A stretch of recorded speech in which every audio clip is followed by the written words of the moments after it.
Welcome to Built for This, the podcast where purpose meets performance. Hosted by business strategist and human behavior specialist Carly Pepin, this show dives into the real stories behind high-growth businesses. Let's bring life to your vision.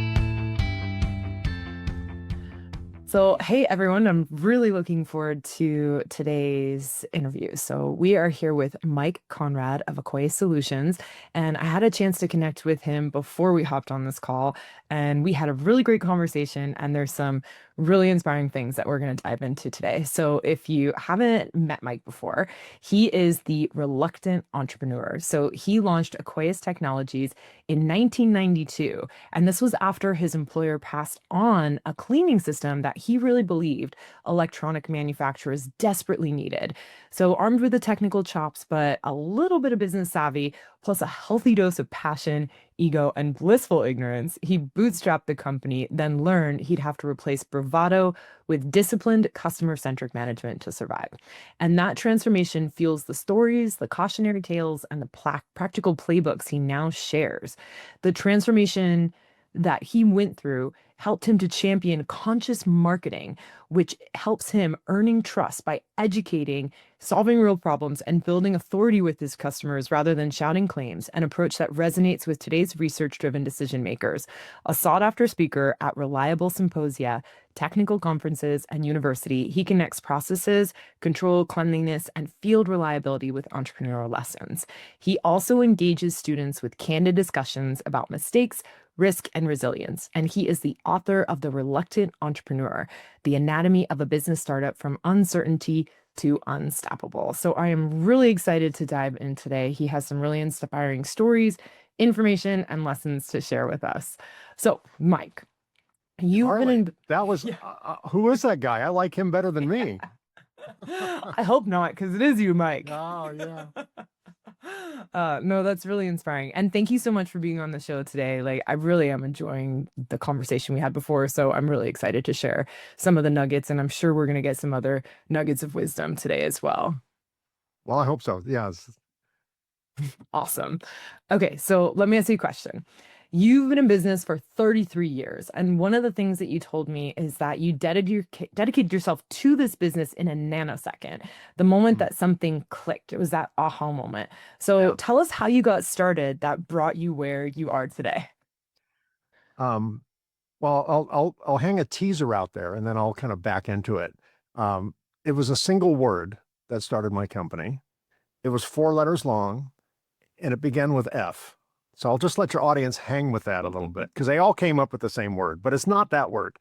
I worked for a equipment manufacturer within the electronic assembly space. This was in the mid 80s, and there was a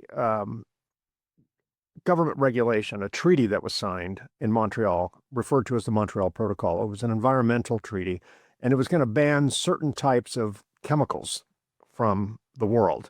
And those chemicals were known as CFCs, chlorofluorocarbons, which is just a geeky way of saying the chemicals that were in our cleaning solvents that were used to clean circuit boards after they were soldered, pretty much all contained CFCs. And the CFCs basically ate the ozone. The chlorine molecules would evaporate, go up to the upper atmosphere, chew on ozone like Pac-Man, and they were going to be phased out within 10 years. Pretty much everyone in our industry used those chemicals. So our industry freaked out. And we had 2 choices in the industry. We could come up with a better solvent that was environmentally responsible, and people tried and failed. Lots of chemical companies tried. Turned out those CFCs work well. It's kind of like fat and foods. The worse it is for you, the fattier it is, the better it tastes. Well, the worse on the environment a chemical is, the better it works, right? Just not on the environment. So I thought, let's switch it around a little bit. Let's come up with a different whole technology. Let's not use solvents. Let's use, in very simple layman terms, water and soap. Very highly engineered, expensive soap, but something that doesn't eat the ozone. Not just another solvent. So we went with a completely different approach, an aqueous approach, which is why I called my company eventually Aqueous Technologies. So I went to my boss and pitched the idea, and he wasn't interested. And I sweetened the pot. I said, well, I'm so passionate about this idea. I think it'll change our world.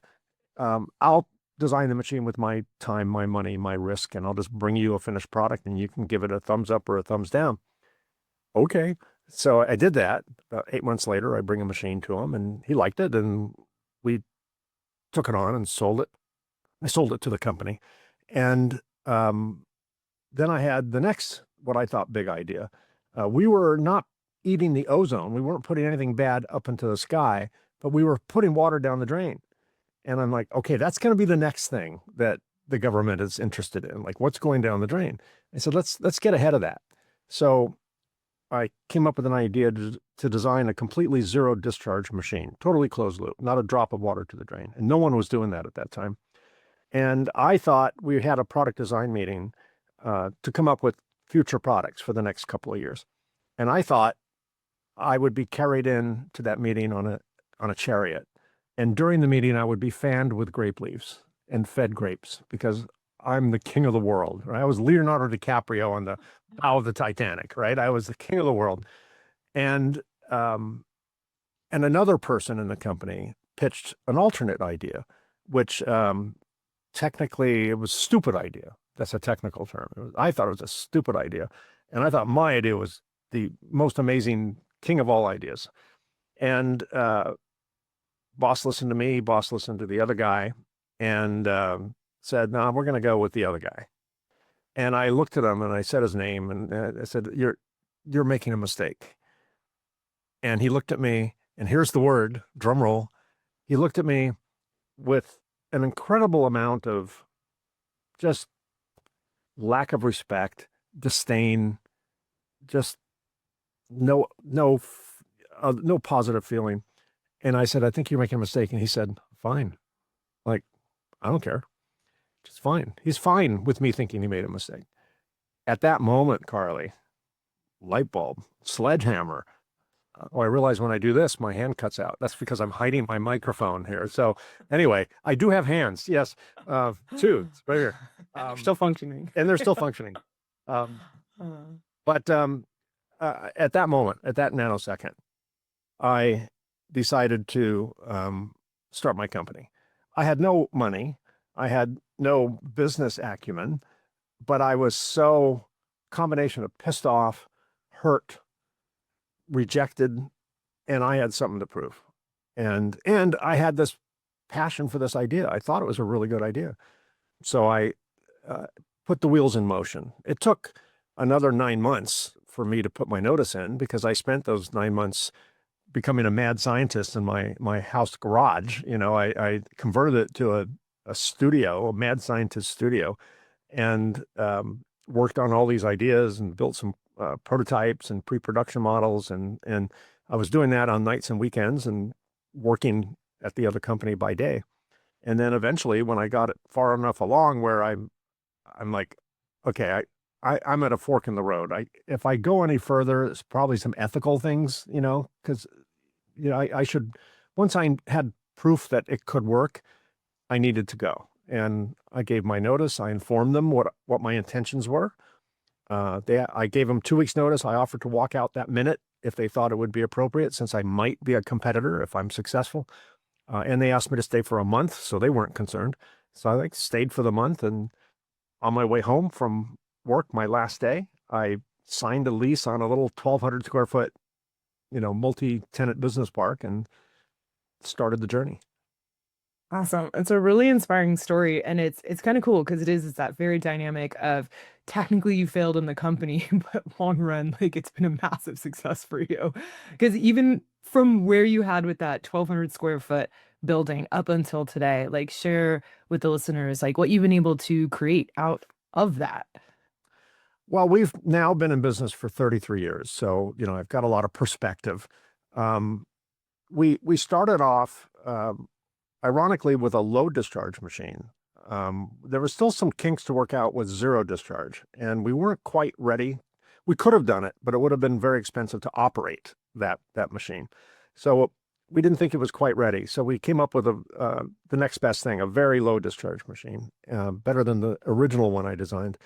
And we started on that process. But then we had, just like a video game, we had all these challenges. You start out, you play a video game, you start off with 5 lives, and then the monsters take 3 of them, and then you get to the next level and you have 2 lives left. And then there's new monsters, new trapdoors. That's how my business journey was, and probably every entrepreneur. The first major hurdle was a legal one.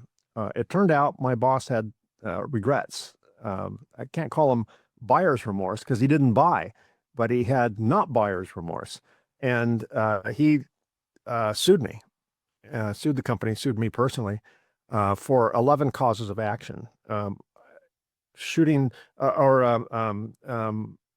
breach of contract, breach of fiduciary responsibility, unfair business practices, fraud, shooting JFK, kicking puppies, stealing candy from babies. They just threw everything at me. 11 charges in all.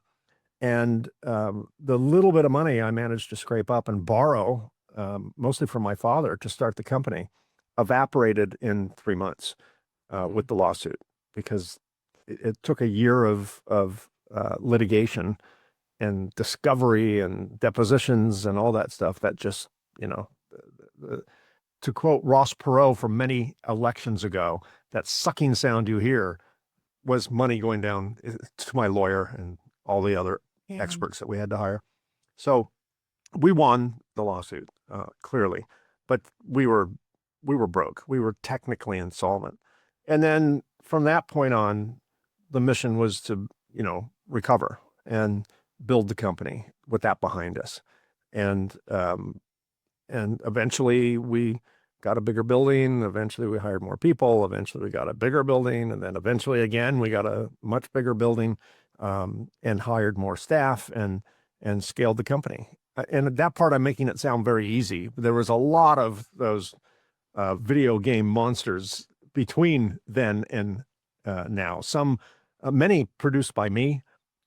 Some were environmental, meaning like the great recession of 2008 and terrorist attacks in 2000 and all these things that fall on the economy.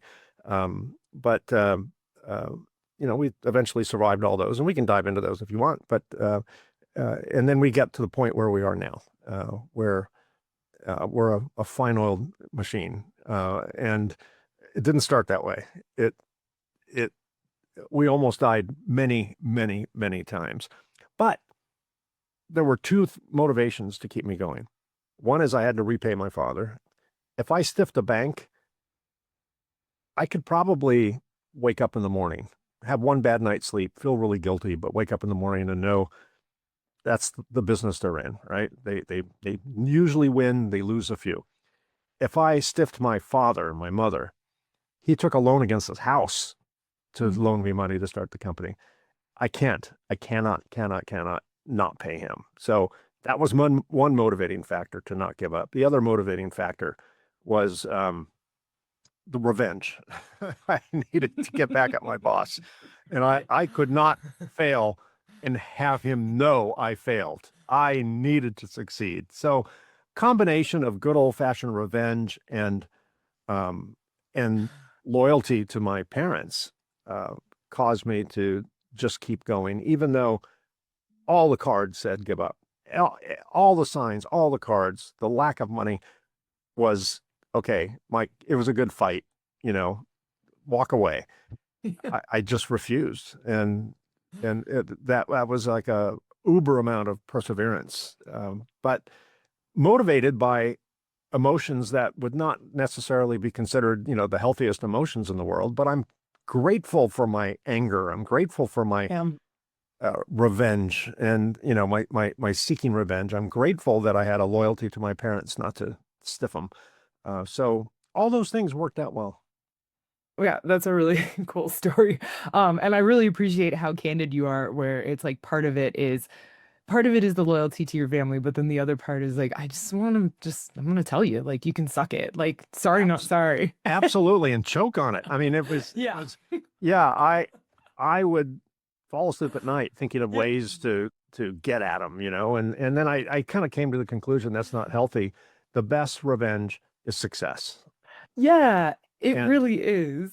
and I don't get to see his reaction. There's certain, it's a little bit of a spoiled victory because I want to see him throw things against the wall. I want to see him curse me out, but that just played in my head. I let my imagination do that work, and uh, it it it now obviously I'm a little bit more mature, not a lot, but a little bit more mature. But sometimes my mind will drift, and I'll still savor the victory, because he really, his actions were not based on justice. His actions were based on um, a savvy business trick. Because I called him once, and I was very confident I didn't do anything wrong. I checked with an attorney, and she's like, "No, you're totally in the clear." So I called him up, and I said, let's just. I don't think I did anything wrong. I think, if the doors were all closed, you would admit that too. But I understand why you're upset, and you feel like I betrayed you. I get that. Um, Even though I disclosed all my actions in advance. Um, let's just work something out. What can we do? The last thing I want to do is, sit across from you in court. And he just started laughing. And he said, if you think you're going to make it to the trial, you're a fool. He goes, I'm going to bankrupt you before you get anywhere near that courtroom. Yep. And that was the motivation. It was just a business tactic. Just That moment, yeah. just bankrupt them. So, get them out of the way. And that conversation keeps repeating, 33 years later in my head, which just makes the victory even sweeter. Yeah. Well, I think this is the dynamic too, because, like outside of doing business strategy, I'm also a human behavior specialist. And when I work with people, like this is the evidence. It's like not just the supporters, like your mom and dad help to get you to the other side, but it was also the challenger because it's like, I'm going to show you I can do it. And yes, I hope you're sitting there right now and listening to my success and being like, whoops, like my bad. And I know that all of us have those individuals that have challenged us. I have definitely a couple on my list that were very clear. I can never own a business or have a business or be successful in a business. And it's just fun to know that every now and then I'm sure things cross their paths because we have mutual friends where part of my brain's like, ha, suck it. Yeah, exactly. And this forget. And as a behavioral human, as a behavioral specialist, you can appreciate also, I also had a very interesting relationship with my father. Both my parents were immigrants. My father is Eastern European immigrant. I'm first generation American. They came here on a boat with nothing, quite literally. They came on a boat with nothing and landed in New York, took a bus to California, set up shop in California. And he was consistently angry about something. Product of World War II, bad things happen. And so he was angry all the time, and he was incredibly serious. Not a lot of time for play, not a lot of time for fun. Incredibly serious. And he managed to put himself through college. Went to college at night, worked by day. Vice versa. Went to college by day, worked by night. Got himself a degree and got a professional job and had, lived his American dream. And I dropped out of college, which I thought would kill him. It almost did, because he's like, I had to work, literally day and night at getting a degree, learn English before I could even go to college. And you just like walked out after 6 weeks. He didn't get it. So I had this thing to prove that, I'm not just he would refer to me as a flunky, sometimes when he was angry. And I had to prove I'm not a flunky. I'm smart. And I just learned differently, and I just chose a different path. It's not better. It's not worse. It's just different. And so part of me also could not fail, because I would hear told you, you should have gone to college. You should have got that business degree that I wanted you to get. And so that was part of my, parent stuff, going on in my head. So there was a lot of reasons I couldn't fail. And I'm so grateful for that now. It turned out I thought he was a tough parent. I look back now, he's no longer with us, but I look back now and I'm so grateful for the way he chose to love his kids.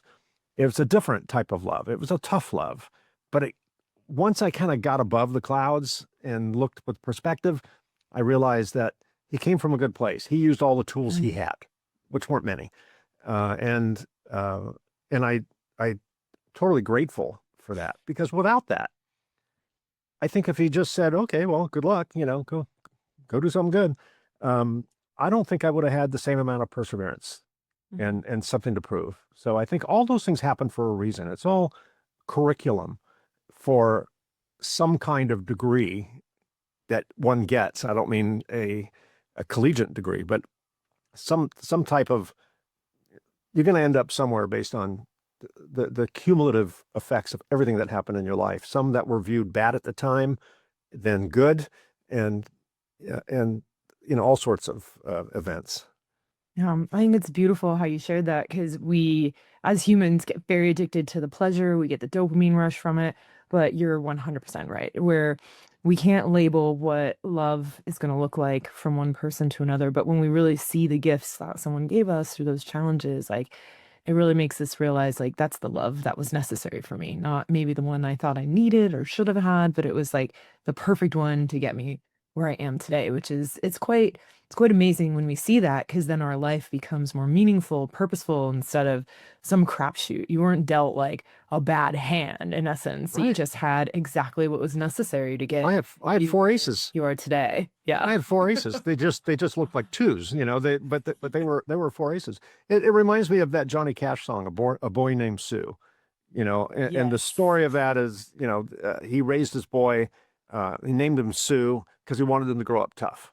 And when you're a boy in the South, in the 50s, and your name's Sue, you're going to grow up tough, right? So it just reminds me of that. I don't know if he had the foresight to be intentional with that or not. I think I don't think it was intentional. I don't think it was contrived. I think that's what he knew, so he just did what he knew. But I am grateful for it now, for sure. It's beautiful.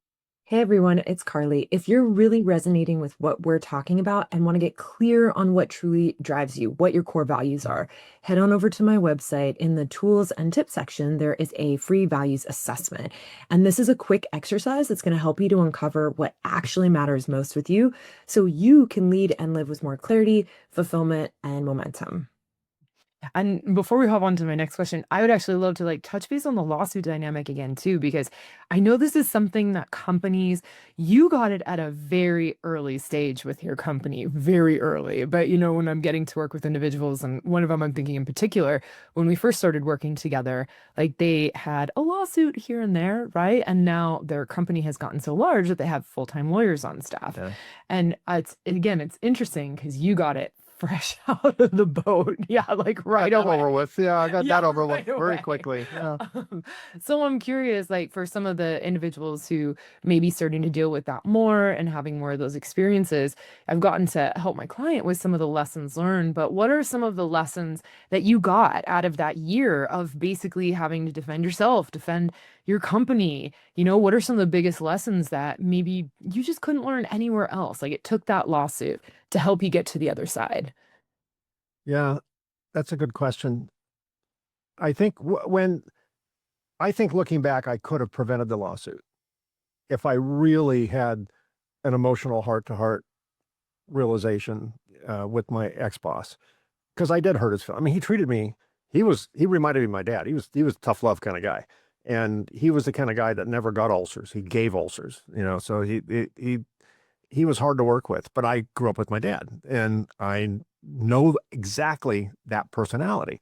So I was really able to work with him, and he would never say it, but I could tell he appreciated it. And when I did what I did, even though he saw it through a different lens, the lens he saw it through was, my son is betraying me, and he used to tell me all the time when we'd go out for like a trade show and we were going for dinner, and his wife would join us.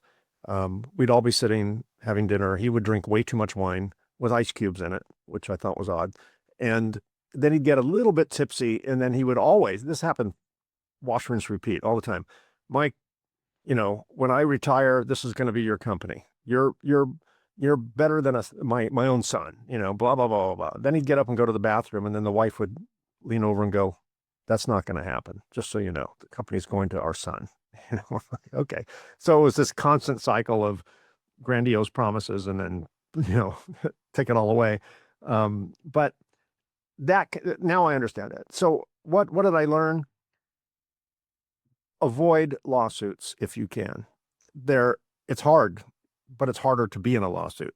Yeah. It's probably a little easier to avoid it, even if that means you're a little bit disingenuous in what you say, even if that means, it might cost you a little bit. You have to swallow a lot of pride and ego. Do everything you can, particularly as a young company. Do everything you can to avoid it. Once he sued me, instead of, I had that one attempt at, trying to settle it, but I don't think my heart was 100% in it.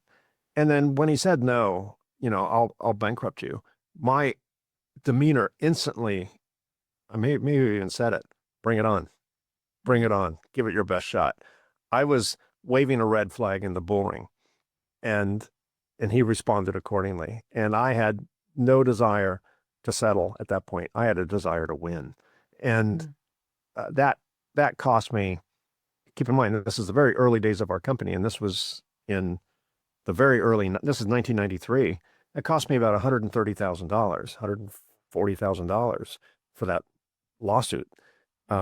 Today, it would be probably closer to $1 million. But I worked with an attorney. It turned out, I didn't realize this. Here's one thing I learned. Ask your attorney if they've ever had a trial before. We were in the middle of a deposition, and the attorneys are being rude to each other, and their attorney says to my attorney, "What is this, your first trial?" And she looked up and went, "As a matter of fact, it is." I'm like, I never thought to ask. I just assumed all attorneys, are born in court, right? Clearly most attorneys never actually practice in court. Most of them are, contract attorneys or, real estate attorneys or something. They don't, only a few of them actually practice in court. But at any rate, I would learn to ask a few more questions. But we eventually paid off our attorney. It took a few years, but we paid her off. But I think ahead. All your actions have consequences. And every time I would try and make some kind of decision, I would always have, what are the probabilities of success? What kind of cash flow will it generate versus how much time investment it will take? Are there other things I could do with that time that could yield a better outcome? All the normal things. Now I also factor in legal implications, and every once in a while I'll call our attorney and say, "Hey, we're thinking of this. Any warnings?" And they'll be like, "No, you're fine." So I'm a little bit more cautious because I never want to. I think it was a great learning experience, but I don't want to go back to school in that subject ever again. So I'm much more cautious from that standpoint, and that taught me a lot. I think it's beautiful advice as well, because there is a dynamic where we can balance being cautious with still being able to do what we would love to do. Generally speaking, it hasn't stopped us from actually continuing, moving forward, scaling our company to have that level of caution. And then it's like you said, you're just not having to deal with all this extra stuff. So it was a huge distraction, Carla. I mean, you can imagine it was a huge distraction. It was like, I know, 24 hours a day, I'm living, breathing, dreaming about the lawsuit. Yeah. And not only that, they, during the discovery phase, it's a giant fishing expedition. They don't really have enough to win a case when they serve you. So their goal is, once you're served, then they have the right to subpoena all these different things, and then they hope they find something. So they subpoenaed all of our customers. They brought many of our customers in for depositions. Mm-hmm. That's not a way to get love from your customer, right? They deposed our vendors. They subpoenaed our bank records and my telephone records and my parents' bank records and telephone records.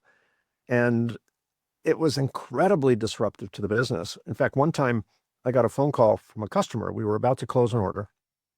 The customer said, hey, I heard this rumor and my management is a little freaked out about buying from you guys. I'm like, well, what's up? They said, someone told us you're being sued. And I'm like, well, that's true. I said, but there's nothing to the lawsuit. We're going to win it. No big deal. And I said, by the way, who told you? It was my former employer. And I said, did he tell you he's the one suing me? And they went, no. I said, yes. I mean, it's like he started the fire and then he went to the fire station and said, hey, there's a fire over here. He started it.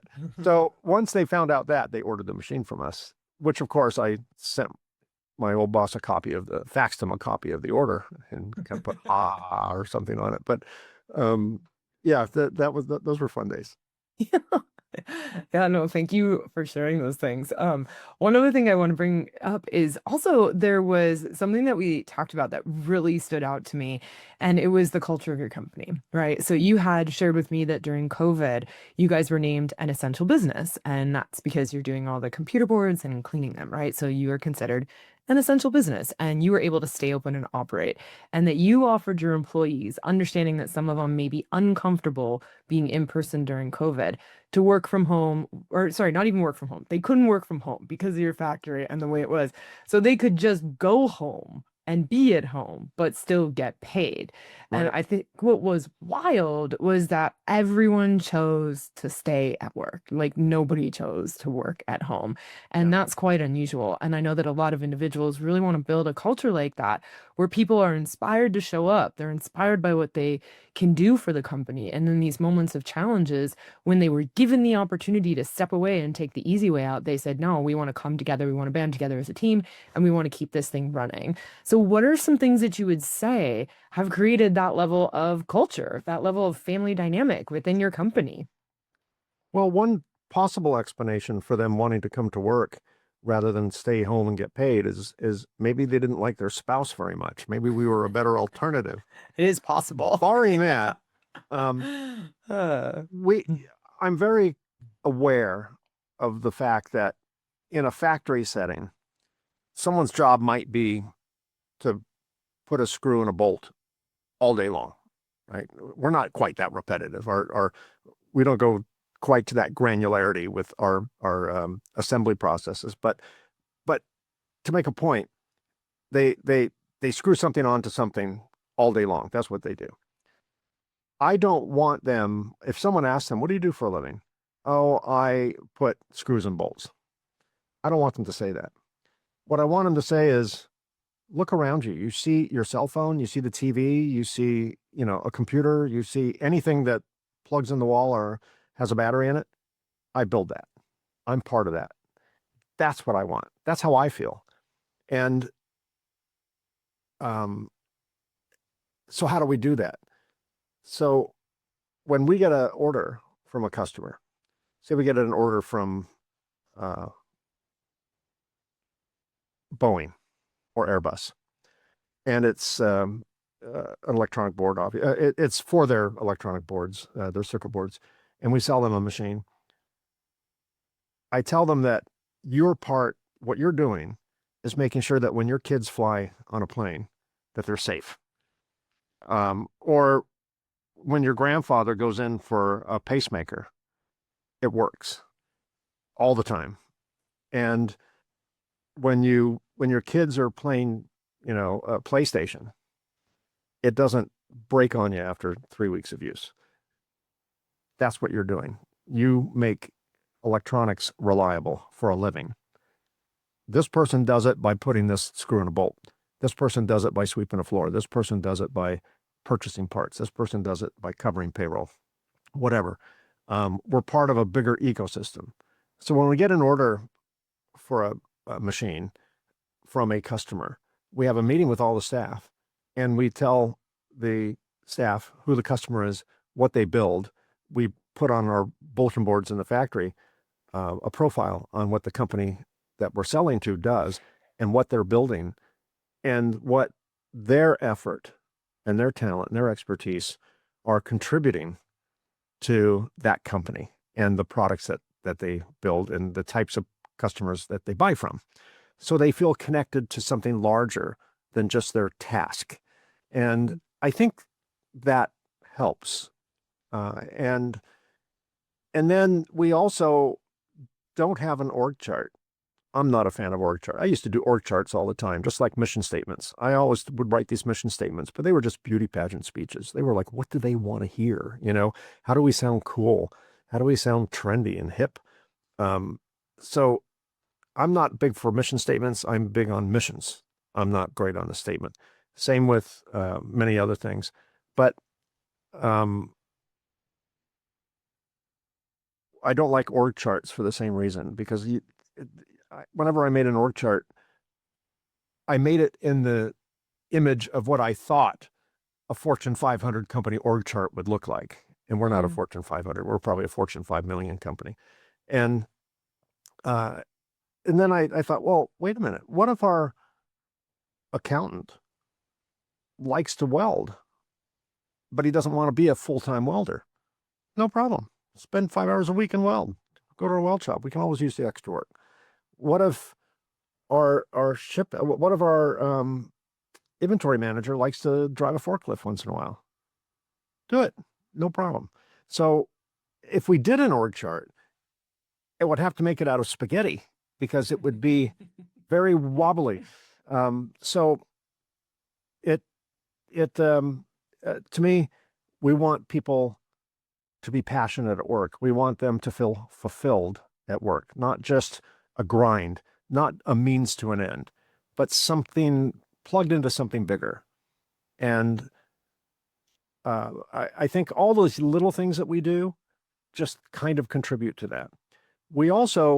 I'm not a fan of pay scales. I don't use pay scale. I don't use industry pay scales. You can go on Glassdoor, you can go on Indeed, you can do all these resources now and find out what people get paid for a similar job in a certain region.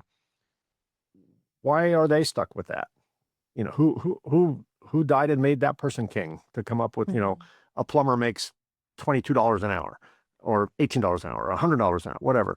To me, their pay is directly related to their value. And if it's twice the price of scale, okay, twice the price of scale. And so we tend to, by conventional standards, we tend to overpay. But what we get in return are amazing people. What we get in return are people who would rather come to work than stay home and get paid. And because I think they would feel unplugged from our company mission. So and we have fun. We have a great playlist. We used to have a radio in the factory floor, and in the morning it would be hard rock. In the afternoon it would be country. It would be hip hop sometime later. And they would literally change the station. And we decided, you could almost tell the time by what song was playing, right? You knew about what time it was. So we decided to just create the Spotify playlist, and anyone can go up to the computer in the factory floor and add their songs to the playlist, and it plays random, right? So there's no themes going. And, I think there's so many songs in there now, it probably takes 3 days for one of their songs to pop up, and it plays 8 hours a day. But just little things like that to make them part of the team, putting a kitchen in. We provide soft drinks and obviously coffee and all that for our employees. We do barbecues in the parking lot once a month or so. And I don't know, we treat them like family because they are our family. Mm-hmm. And they're our family in our mission to make the world a more reliable place. And so they are family, and that's how you treat family. And that sounds very Pollyannish, and I've been burned. Yeah, sometimes we hire the wrong family members. Sometimes we hire, what I call terrorists, and I don't mean that in a literal sense. And then we realize, okay, something's wrong. There's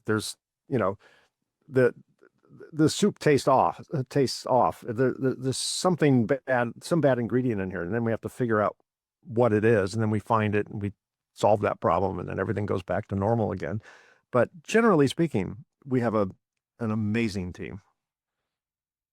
Yeah. And this is really cool because some of the key things I'd love people to take away from this is, often people, they will pay extra to, try to get people motivated to work. But I think the key distinction you're sharing here is that people are paid more because they've added value.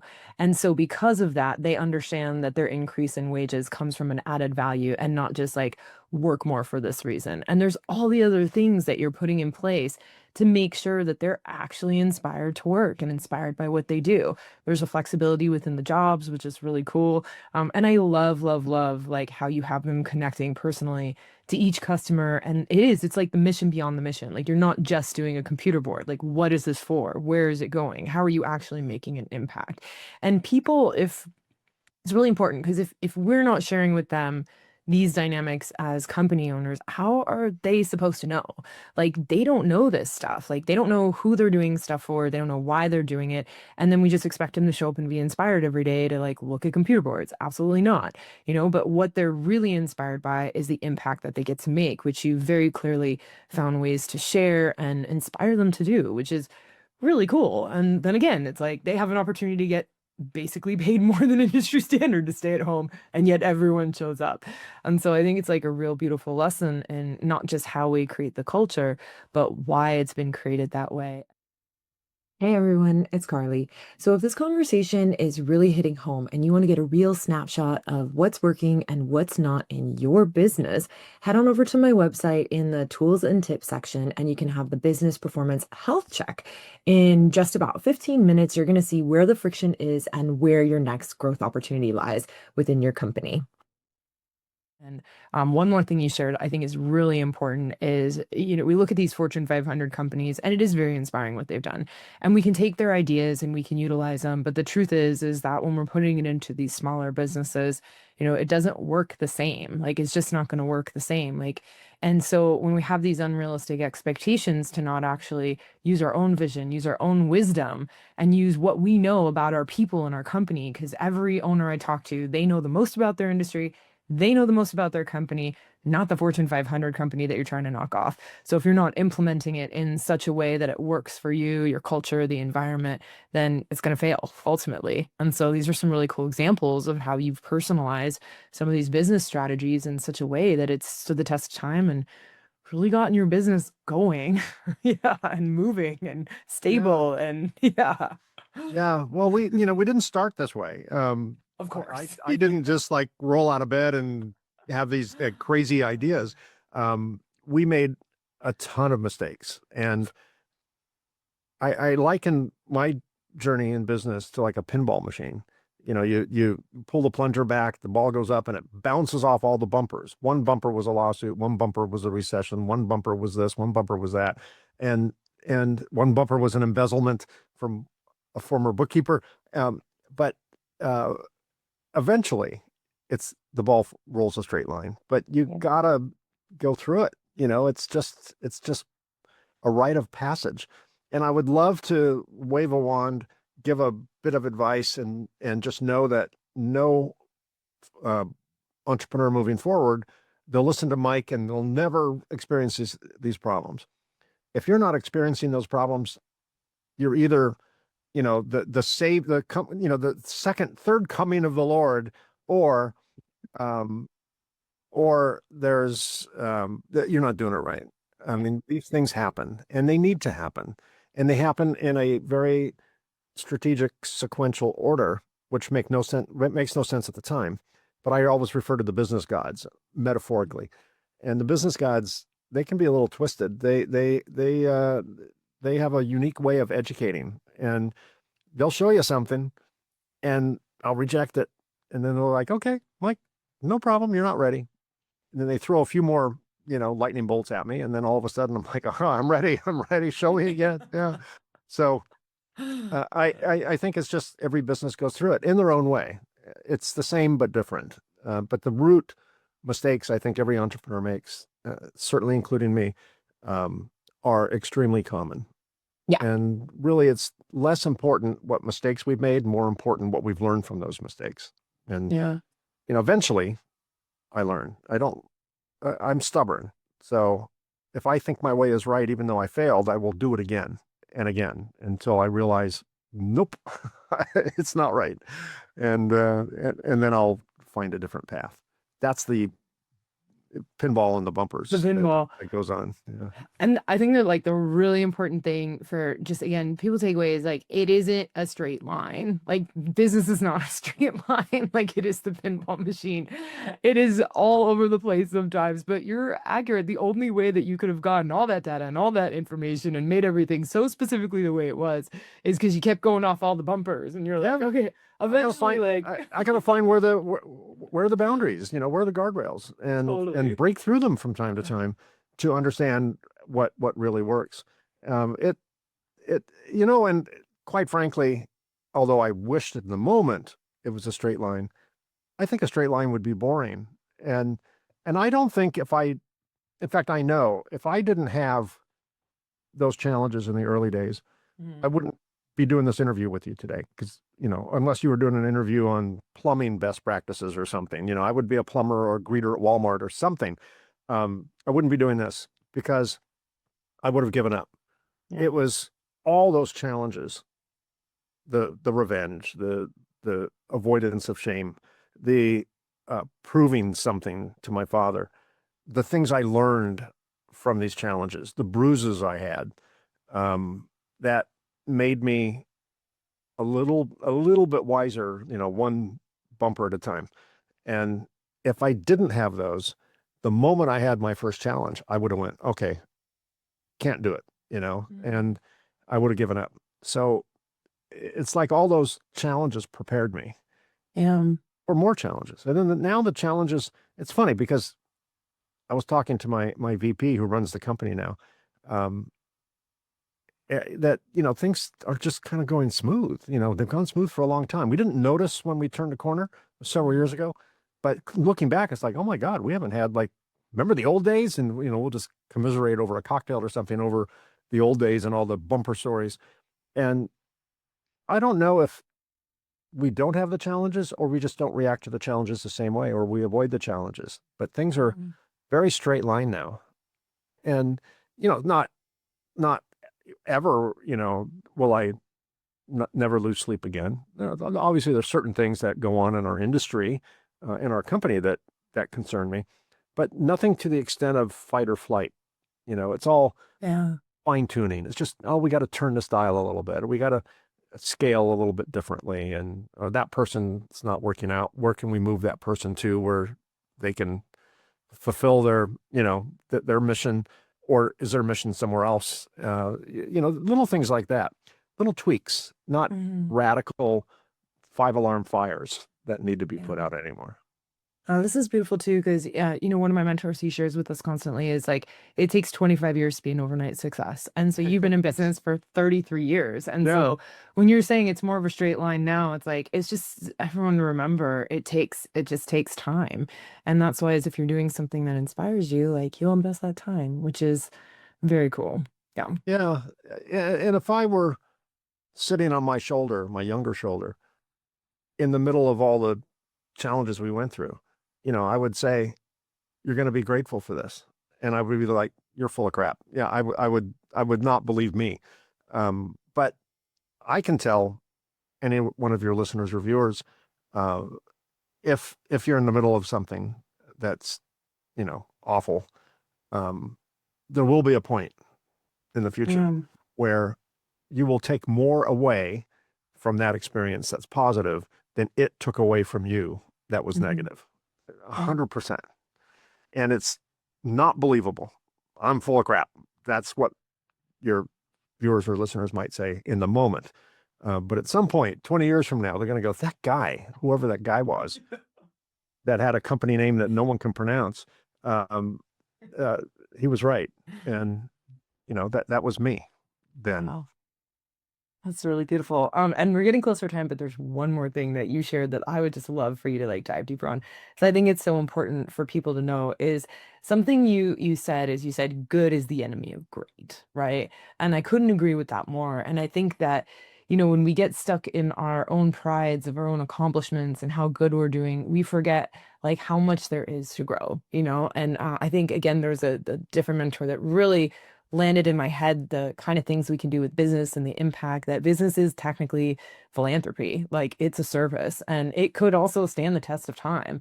And it had just never occurred to me because good is the enemy of great. And I never thought about going any further that I sit there and I go to museums and I look at these great artists and their art that's been there for centuries and it's still inspiring me today that we could be those people as businesses. And there are businesses who have been around for centuries that are still making an impact, which is wild. And so I would love to know more about where you learned like good is the enemy of great and why it's so important to you. I learned it from an author named Jim Collins, He's who great. wrote a book called Good to Great. Yeah, he's And awesome. he studied publicly traded companies, pairs of publicly traded companies. So two paper companies, Kimberly-Clark and some other, two personal hygiene companies, Schick and Gillette, two soda companies, two whatever. And he chose publicly traded companies because all their finances are made public. And he came up with a common list of denominators over which companies excelled in their space and which one of their competitors in the exact same space did not excel in the space. What did they all have in common? What do the poor performing companies all have in common and the well-performing companies all have in common? And then he came up with, I don't know, a dozen or so attributes on each side of that equation.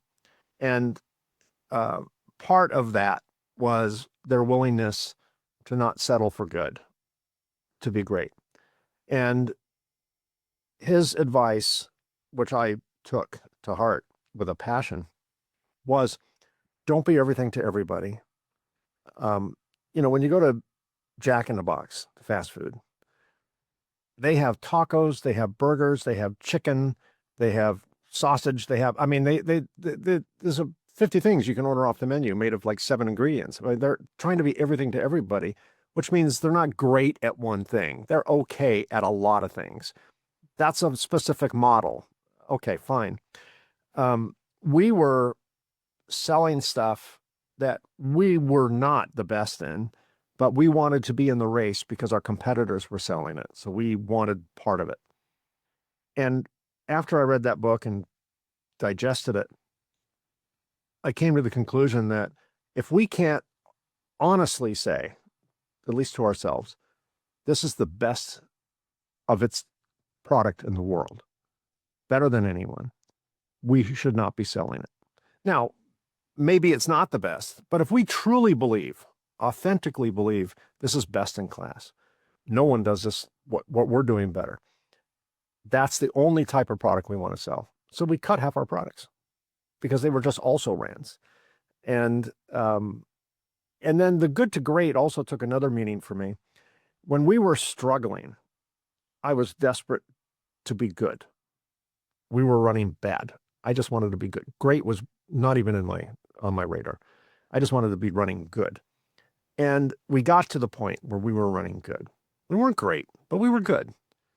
And there's a certain satisfaction of doing good, particularly when you came from doing bad, that makes the pursuit of great too risky. Because I don't want to risk good for the uncertainty of great. Because maybe we're not great. And maybe we have to give up good to pursue great, and then we fail at great, and now we're nothing, or we're bad again. So good was safe. Good was comforting. Good was so much better than what we were. And by comparison, our good was great because it wasn't bad, but it really wasn't great in the larger scheme of things.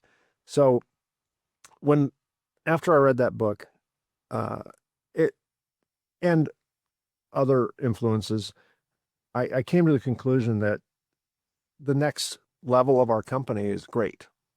And it has to be.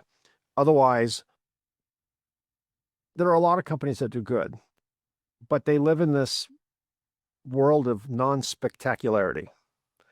And when we look at the Great Recession of 2008, which retail stores thrived? Nordstrom, Saks. Which did not? JCPenney, Kohl's. They all sell the same type of stuff, but companies that have great product, great service, great quality, tend to do better in any economic time than people who feel safe in the middle, because you're not distinguishable in the middle. There are a lot of good companies out there, and there's only a few great companies out there. We want to be the latter, which means we're smaller. We are not for everybody. Our products are more expensive than our competitors, intentionally, because we're not going to get into that game. We're not going to, it's a race to the bottom. I used to play that game. Oh, they want, at the time we were selling machines for like $20,000. And then someone would say, hey, your competitor has it for 15. And I'm like, well, we can do 14. And it was a race to the bottom, and no one's making money. The only people that benefit are the customer, and they're really not benefiting because the company they bought from can't afford to support the machine because they're not making any money. So I'm done with that race. And now we believe, as conceited as this sounds, but I think our entire team believes we build great product. We're a small niche company. None of your listeners would ever buy from me, more than likely, because it's a very, unless they're building missiles or pacemakers or computers or something. But I do believe we have the best in class product. It's better than anybody. And I challenge our competitors to match us, and then we'll try and make it even better.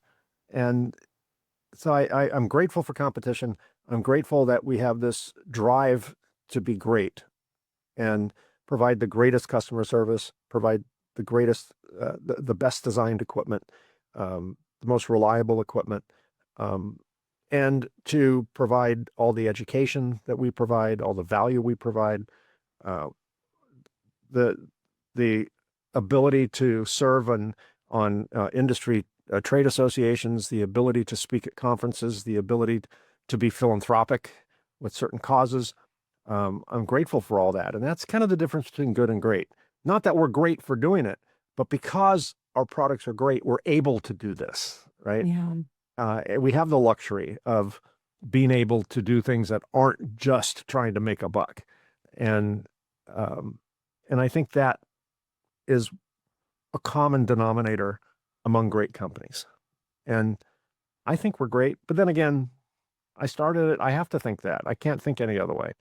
But I do realize that there was a time when we were younger, we were not great. We were good.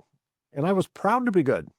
If you wore badges, I would wear a good badge, because I was happy to be good, because we're not bad. But I think there's a lot more pleasure in knowing we're doing great things than just doing good things.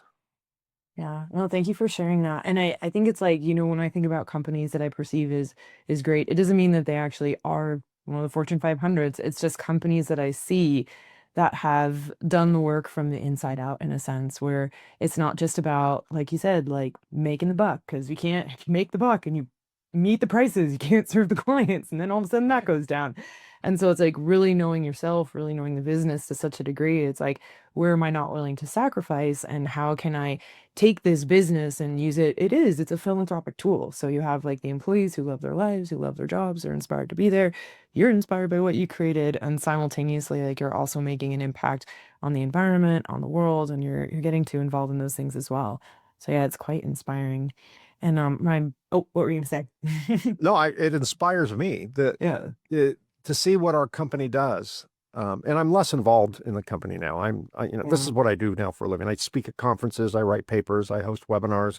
I speak at universities. That's what I do. And I'm still the company spokesperson. I still present all the papers, write all the papers, but and give them unsolicited advice every once in a while, which they sometimes take, sometimes don't. But I am very inspired by what our little company has become, and I can't take full credit for it. I think some of the attributes of our company are because of me, and some are in spite of me.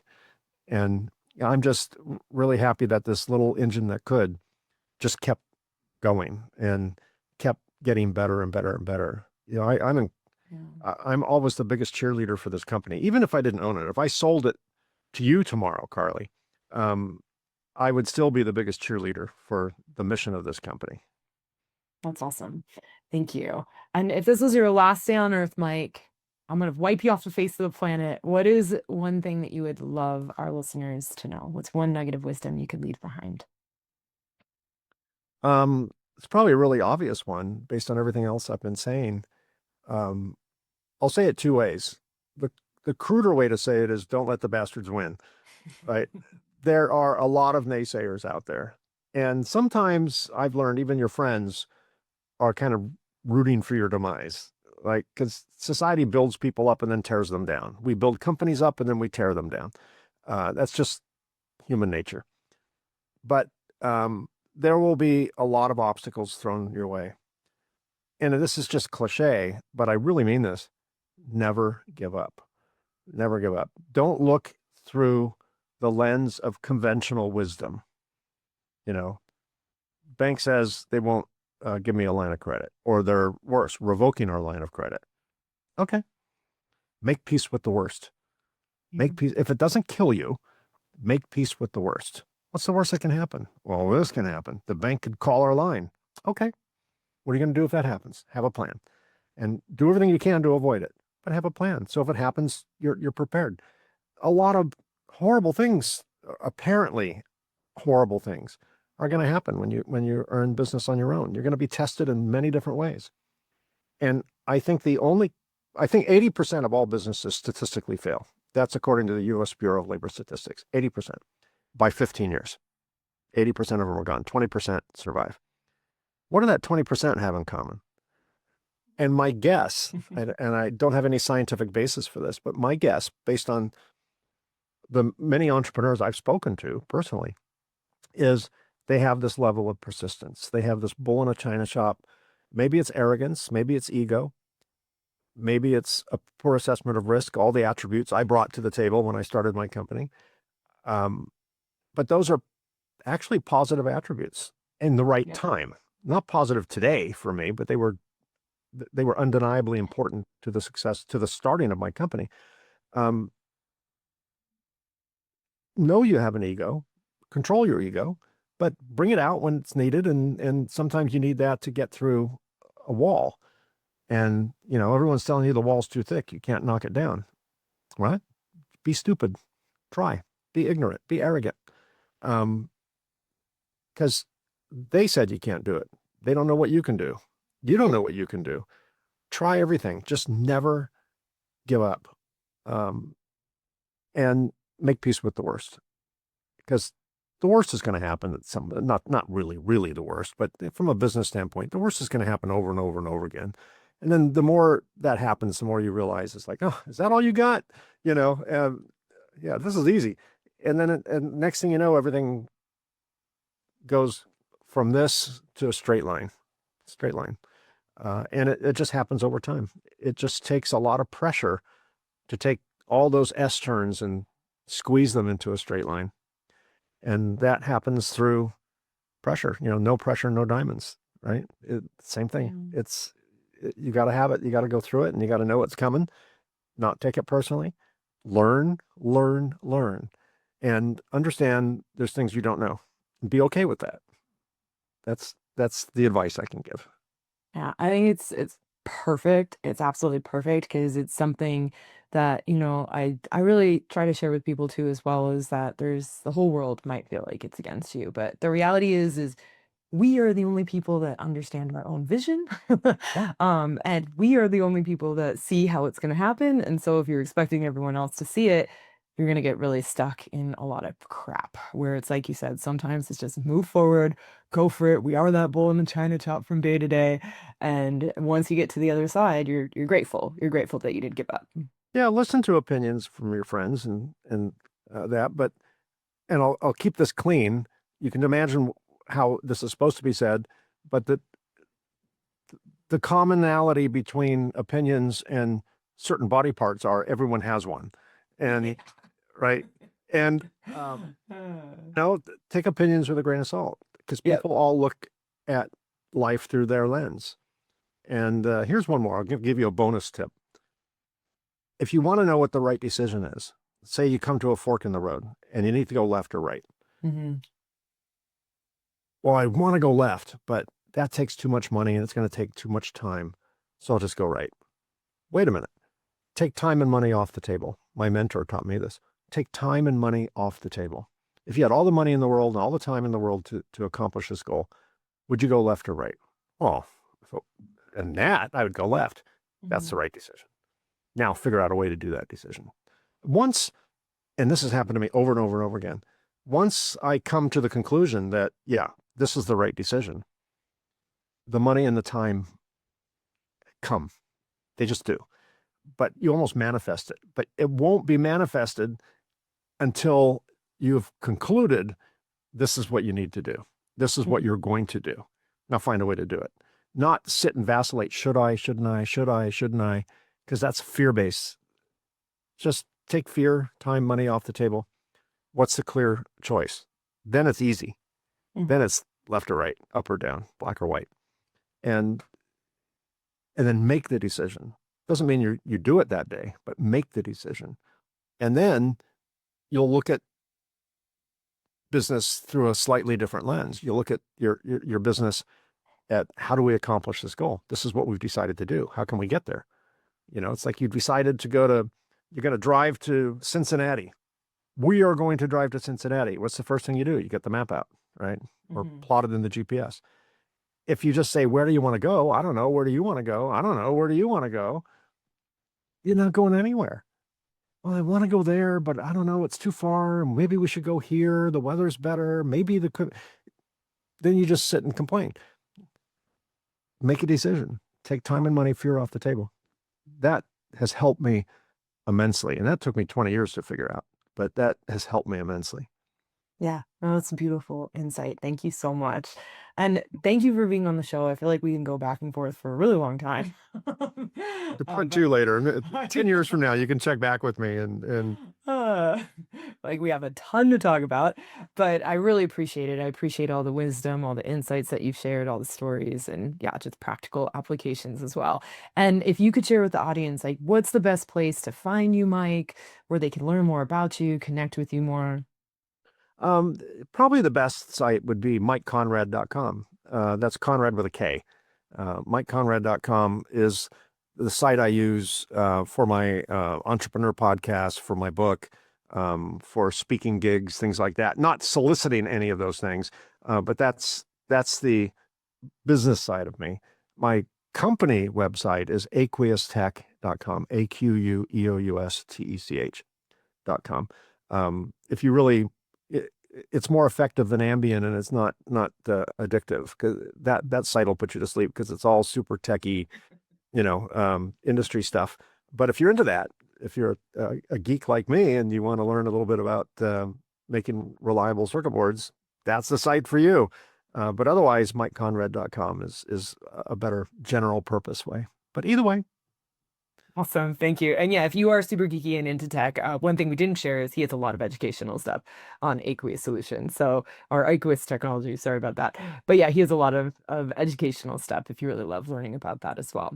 But yeah, thank you again for being here. I really appreciate it. And yes, if you guys had any nuggets of wisdom that you got from this, any ahas or insights, I'd love for you to share it with us so that we actually know what was helpful, and also be sure to share it with anyone that you think would benefit from this information.